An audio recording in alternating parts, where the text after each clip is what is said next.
भारताच्या उद्योग क्षेत्रातील प्रसिद्ध उद्योगपती रतन टाटा यांच्या पार्थिवावर अंत्यसंस्कार करण्यात आले। वरळीतल्या पारशी स्मशानभूमीत शासकीय इतमामात त्यांच्यावर अंत्यसंस्कार करण्यात आले। यावेळी मुंबई पोलिसांकडून रतन टाटा यांना मानवंदना देण्यात आली।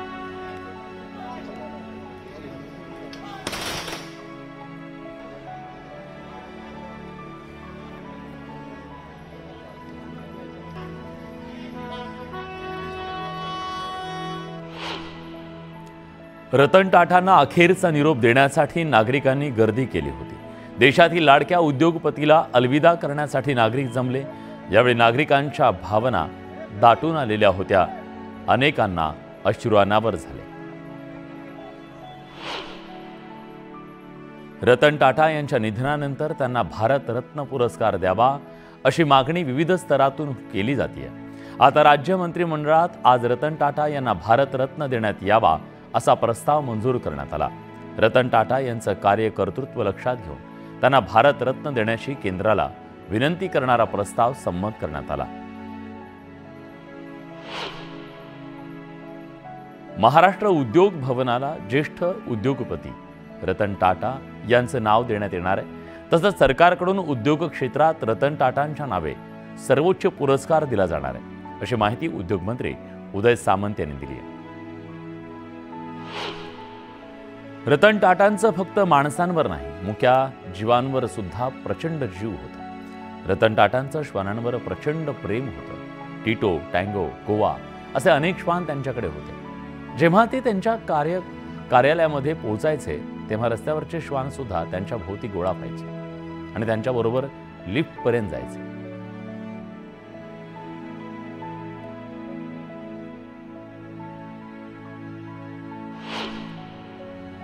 रतन टाटा यांच्या पार्थिवाचं दर्शन घेण्यासाठी आज त्यांचा श्वान सुद्धा तिथं आला। गोवा त्याचं नाव। रतन टाटा यांचा श्वान गोवा यानं त्यांचं अंत्यदर्शन घेतलं। 8 वर्षापूर्वी गोव्यामध्ये रतन टाटा यांना रस्त्यावर फिरत असलेला एक श्वान सापडला। या श्वानाला रतन टाटा यांनी मुंबईत आणलं। हा श्वान गोव्यात सापडल्यानं त्याचं नाव गोवा ठेवण्यात आलं। गोवा रतन टाटा यांच्यासोबत शेवटपर्यंत राहिला।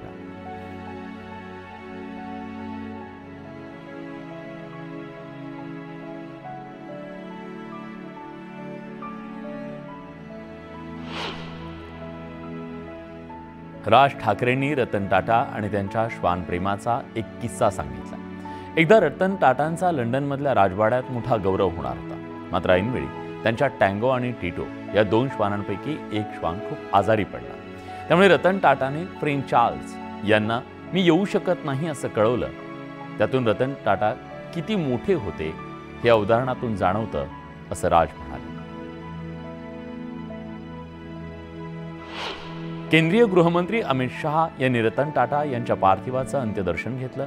पुष्पचक्र अर्पण करत शहांनी रतन टाटा यांना श्रद्धांजली अर्पण केली। रतन टाटा हे आपल्या सगळ्यांच्या हृदयात कायम जिवंत राहतील अशी भावना अमित शहांनी बोलून दाखवली।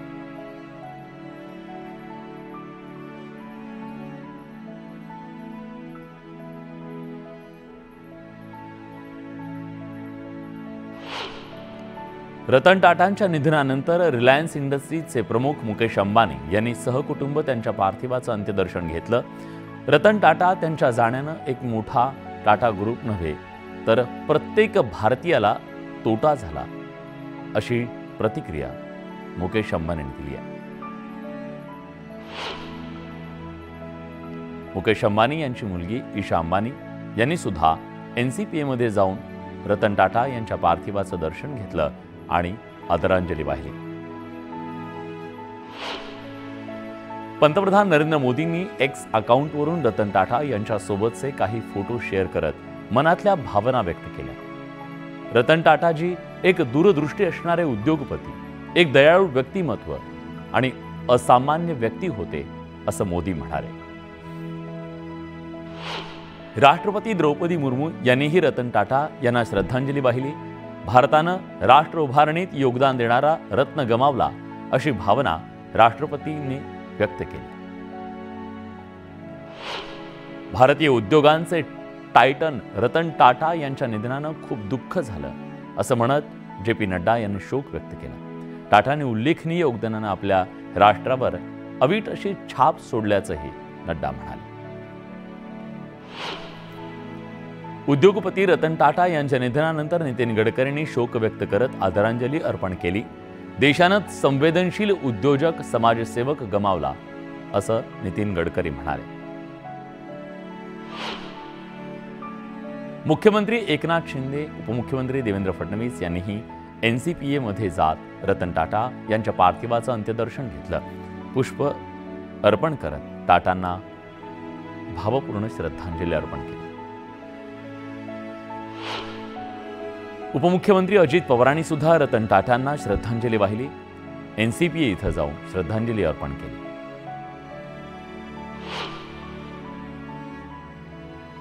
शरद पवार यांनीही NCPA इथं जाऊन रतन टाटा यांना श्रद्धांजली वाहिली. यावेळी त्यांच्यासोबत सुप्रिया सुळे आणि सदानंद सुळे उपस्थित होते.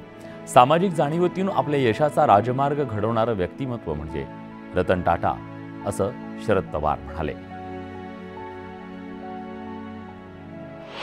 उद्धव ठाकरे यांनीही सहकुटुंब NCPA मध्ये जाऊन रतन टाटा यांच्या पार्थिवाचं दर्शन घेतलं. ठाकरेंसह अरविंद सावंत, मिलिंद नार्वेकरांनी सुद्धा टाटांना श्रद्धांजली वाहिली. उद्धव ठाकरेंनी सोशल मीडियावर पोस्ट करत रतन टाटा यांना श्रद्धांजली अर्पण केली. उद्योग क्षेत्रात भारताला रत्नाचे तेज प्राप्त करून देणारे टाटा साहेब देशातील तरुणांना प्रेरणा देत राहतील, तर त्यांचे फोटो काढण्याचं भाग्य आपल्याला लाभलं असं म्हणत त्यांनी आठवणींना उजाळा दिला. मुख्यमंत्री असताना त्यांचं बहुमूल्य मार्गदर्शन लाभल्याचंही उद्धव ठाकरेंनी या पोस्टमध्ये म्हटलं. मनसे अध्यक्ष राज ठाकरेंनी रतन टाटा यांना आदरांजली वाहिली आहे. सहकुटुंब NCPA मध्ये जाऊन रतन टाटांच्या पार्थिवाचं त्यांनी दर्शन घेतलं. आज मी एक ज्येष्ठ मित्र गमावला याचं दुःख आहेच, पण एकूणच भारतानं कदाचित शेवटचा असा कर्तृत्ववान तरीही निर्लेप राहिलेला उद्योजक गमावलाय. हे त्याहून मोठं दुःख आहे अशा शब्दात मनसे अध्यक्ष राज ठाकरेंनी रतन टाटा यांना आदरांजली वाहिली. आंध्र प्रदेशचे मुख्यमंत्री चंद्राबाबू नायडूंनी रतन टाटांच्या पार्थिवाचं अंतिम दर्शन घेतलं. NCPA मध्ये जाऊन रतन टाटांना आदरांजली वाहिली. रतन टाटा यांच्या निधनामुळे प्रचंड दुःख झालंय. हा एका युगाचा अंत आहे. आपल्या देशातील तरुण तुमच्या पावलावर पाऊल ठेवतील अशी आशा व्यक्त करत मनमोहन सिंग यांनी आदरांजली वाहिली. रतन टाटा हे एक दूरदृष्टी असलेले नेते होते. त्यांनी केवळ उद्योग जगतात नव्हे तर समाजसेवेत सुद्धा अमूल्य असं योगदान दिलं अशी भावना राहुल गांधींनी व्यक्त केली. उद्योग आणि दानशूरतेत ते एक अद्वितीय ठसा उमटवला असंही राहुल गांधी म्हणाले. अशक्य गोष्टी शक्यात उतरवणारा खरा रतन आज भारतानं गमावला. रतन टाटा यांचा वारसा पुढील पिढ्यांसाठी प्रेरणास्थान राहील अशा शब्दात अरविंद केजरीवाल यांनी आदरांजली अर्पण केली. महाराष्ट्राचे राज्यपाल CP राधाकृष्णन यांनी रतन टाटांच्या पार्थिवाचं अंतिम दर्शन घेतलं. NCPA मध्ये जात त्यांच्या पार्थिवावर पुष्पचक्र अर्पण केलं.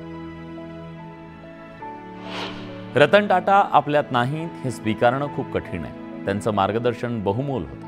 गुड बाय आणि गॉड स्पीड मिस्टर T तुम्हाला आम्ही कधीच विसरू शकत नाही, कारण लिजेंड्स नेव्हर डाय अशी भावनिक साथ देत आनंद महिंद्रा यांनी रतन टाटांना आदरांजली अर्पण केली. रतन टाटा यांच्याशी माझी शेवटची भेट गुगलमध्ये झाली. आम्ही वेमोच्या प्रगतीबद्दल बोललो. त्यावेळी त्यांचा दृष्टिकोन अतिशय प्रेरणादायी होता.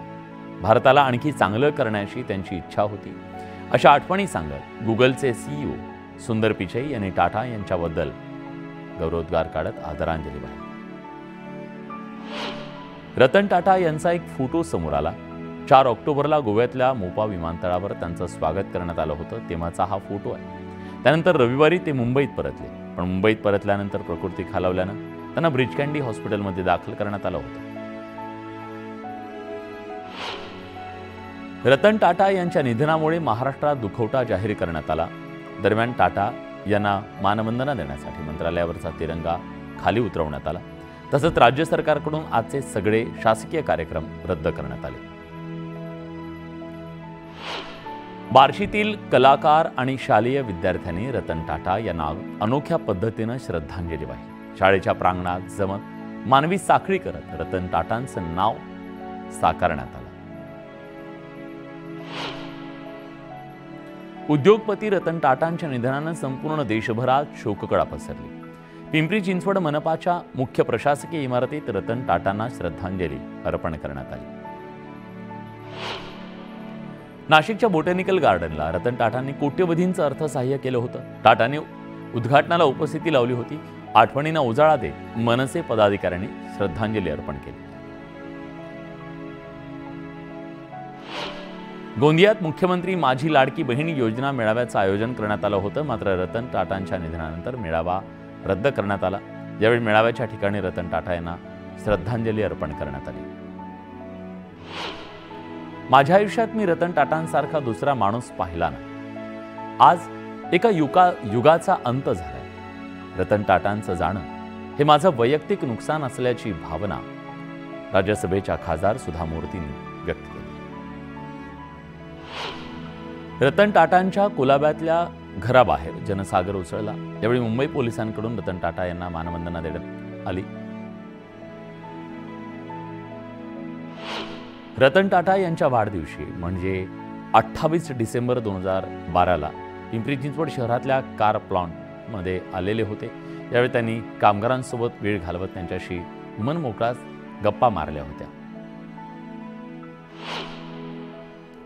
टाटा समूहाला उंचीवर नेण्यामागे रतन टाटांचं प्रचंड मोठं योगदान. रतन टाटांनी टाटा समूहाला जगात नाव दिलं असलं तरी ते जमिनीशी जोडलेले राहिले. इतक्या मोठ्या व्यक्तीनं आपल्या कारकिर्दीची सुरुवात कर्मचारी म्हणून केलेली होती आणि त्याची आठवण आज अनेकांनी बोलून दाखवली.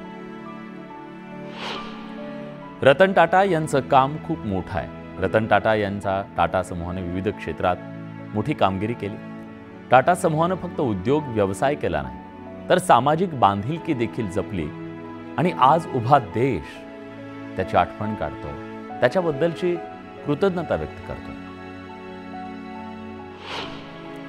रतन टाटा देशातील आवडत्या उद्योगपतींचा एक चेहरा होते. टाटा समूहाचे ते अध्यक्ष होते. जगातील सर्वात लहान कार बनवण्यासाठी टाटा जगभर प्रसिद्ध झाले. एक लहान कार ते जगातली सगळ्यात महागडी कार सुद्धा रतन टाटांनी बनवली. रतन टाटा यांची सुरुवातीची कारकीर्द 1962 मध्ये टाटा समूहात सुरू झाली. त्यांनी टाटा समूहाचा व्यवसाय इतर देशांमध्ये विस्तारला. रतन टाटा यांना 2008 मध्ये पद्मविभूषण आणि 2000 मध्ये पद्मभूषण पुरस्काराने सन्मानित करण्यात आलं होतं. रतन टाटांनी व्यवसाय क्षेत्रात अनेक विक्रम प्रस्थापित केले. देशातील सर्वात जुन्या व्यावसायिक घराण्यांपैकी एक असलेल्या टाटा समूहाला उंचीवर आणलं. त्यांनी टाटांना आंतरराष्ट्रीय ब्रँड बनवलं. 2009 मध्ये रतन टाटा यांनी मध्यमवर्गीयांसाठी जगातील सगळ्यात स्वस्त अशी कार उपलब्ध करून देण्याचं वचन पूर्ण केलं. केवळ 1 लाख रुपये किमतीची टाटा नॅनो त्यांनी मध्यमवर्गीयांसाठी बाजारात आणली. रतन टाटांनी कोविड काळात देशाला 500 कोटींची मदत केली. श्वानांच्या उपचारासाठी रुग्णालय बांधले. 2008 मध्ये सर्वसामान्यांसाठी नॅनो कार बाजारात आणली. अशा कितीतरी गोष्टी आज मागे सोडून रतन टाटा आपल्यातून आज निघून गेले. रतन टाटा यांच्याबद्दल देशातील जनतेला एक वेगळीच आपुलकी होती. टाटा कंपनीच्या माध्यमातून रतन टाटा यांनी लाखो कुटुंबियांना आपलंसं केलं. देशभक्ती आणि देशहिताचं आदर्श उदाहरण म्हणजे रतन टाटा असं बोललं जायचं. रतन टाटा वेळेच्या शिस्तीसाठी ओळखले जायचे. सकाळी ते लवकर कार्यालयात पोहोचायचे. वेळेआधीच काम पूर्ण करण्यात त्यांची ख्याती होती आणि त्यांना ती सवय होती. रतन टाटा यांच्या निधनानंतर कोट्यवधी भारतीयांच्या डोळ्यात आज पाणी तरळलं. तसंच रतन टाटा यांच्या निधनानंतर देशभरातून मान्यवरांच्या प्रतिक्रिया समोर आल्या. शोक व्यक्त करण्यात आला. सोशल मीडियावर तर अक्षरशः आज पोस्ट आणि दुःखाचा महापूर आला.